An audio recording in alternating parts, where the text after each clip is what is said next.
Information overload. Teamwork by Gina, Elizabeth Ann, Yvonne, and Andrew. After reviewing both videos in session 8, our group decided to investigate the problem with information overload. Information overload bombards us whether we are looking for it or not.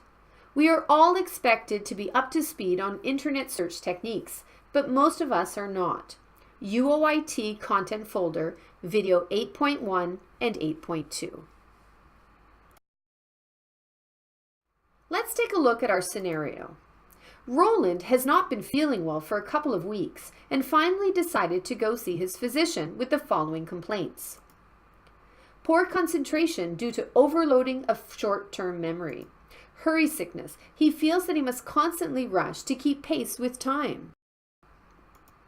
Pervasive hostility. He feels a chronic state of irritability that is leading to anger and rage. Overstimulation. His brain is not functioning properly and is entering trance-like states. Plugged in. He's always checking his emails, voicemails, and the internet. We would like you to think about the following. What does information overload mean to you? What causes information overload? What are the physical effects of information overload? And what are some solutions that would avoid information overload?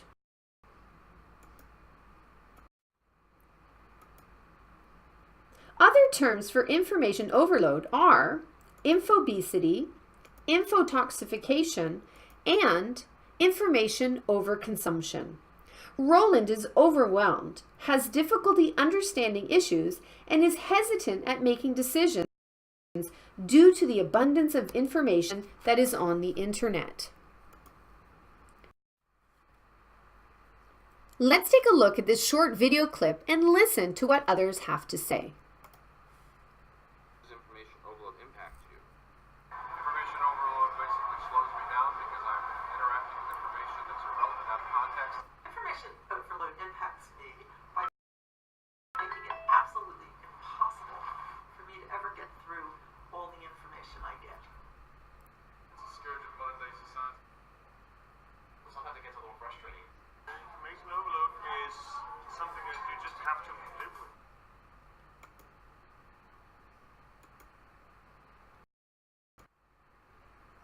Epler and Menges, 2004, have identified 5 causes of information overload, namely organizational design, nature of information, the level of ambiguity, novelty, and complexity, person who handles the information, the attitude, qualification, and experience, tasks or processes, the frequency of reoccurrence, use or misuse of information technology, internet, and email. The diagram shows us the following. Time is wasted. 38% of managers waste time looking for information. 43% of the respondents were delayed or adversely affected by too much information. 47% of the respondents were distracted from their main tasks. And as you can see, stress is broken down into 4 different categories. Loss of job, 42% spoke of ill health, 61% was reduced social activity, and the last one, 60%, said it was tiredness.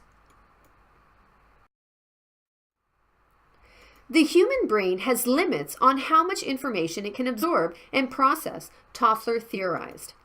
Once Roland exceeded that limit, his brain became overloaded, his thinking and reasoning became dull, and his decision-making was flawed. Toffler suggested that information overload will eventually lead to long-term physical and mental disturbances. He called this phenomenon future shock syndrome. Information overload can cause stress buildup and short circuits in the central nervous system. This can eventually lead to harmful mental and physical changes.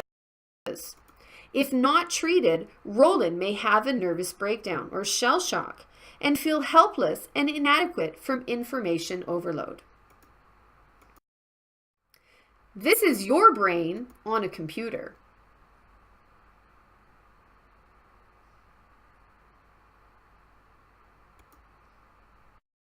Let's take a look at Joe Nanson's model and information overload. Technological or connectivism. Beneficial knowledge all around Roland. He will obtain rich and diverse knowledge, not only from a single source. Informational. Obtain truth, relevant information. Social. Social networks allow Roland to connect with people from all over the world. He can connect with people in any possible way we can think. We have listed some in our presentation. Epistemological. Roland will equip himself with the tools, ability, and opportunities. He will not rely solely on compulsory training for delivering the truth, and will validate his findings. If Roland would like to find a solution, he could do the following. Improve information literacy in order to manage the problem. Much, 1997. Use intelligent search engines. Belford and Ferner, 1997. Maintain software with filtering capabilities that can help and will reduce the information overload. Badenoch et al., 1994. Standardize operating procedures. Bodden, 2001. Collaborate with information specialists within the processing teams. Edmonds Morris, 2000. Use of facilitators or collaborative tools such as virtual team rooms as process enablers. Gries and Gallup, 1999-2000. Here are some tips to help Roland get to informational literacy. Know the credentials of the author, well known and well regarded in his or her field. Information should be screened and checked for accuracy. Official academic or scholarly websites. Who is providing the information and what his or her bias might be. Author scholarship, bibliography. Find out how the information was gathered, research methods used.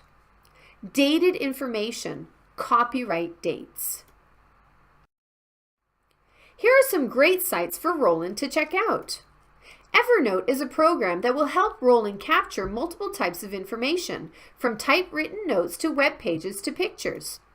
Scoopit will help Roland find content on the topic he's looking for, and he will be able to create an online magazine for other people to surf. Feedly is a news aggregator application that compiles news feeds from a variety of online resources for Roland to customize and share with others. Flipboard is a personalized social magazine. This app will allow Roland to browse content, flip from story to story instead of clicking from link to link. He will also be able to feed his Flipboard with content from Facebook and Twitter. Diigo is a social bookmarking website, which will allow him to sign up to bookmark and tag web pages. And TweetDeck. This is a social media dashboard application that will allow Roland to manage Twitter and Facebook accounts. Create a personal system for storing and retrieving information, i.e., notebook, planner, system for filing and organizing email.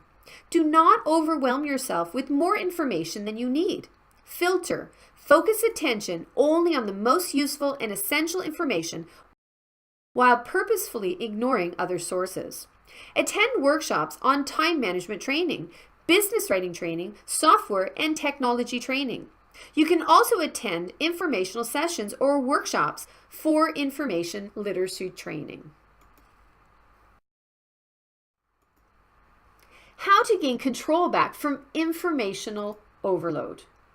Take control of your email. Take a quick glance at the subject line. Identify unwanted emails. Keep your curiosity under control. Delete unwanted messages. Close the door on spam. Use a filtering program to help you eliminate spam before it reaches your inbox. Develop information control strategy. Ask colleagues to join you in eliminating the exchange of unnecessary information. Keep paperwork brief and to the point. Don't attempt to analyze every piece of available data before making a decision. Keep meetings on track. Make sure that every meeting has a specific agenda and don't permit the introduction of irrelevant data or information. Eliminate duplication and let everyone know your preferred means of communication. Before you go, here are some synthesis questions that we would like to discuss with you.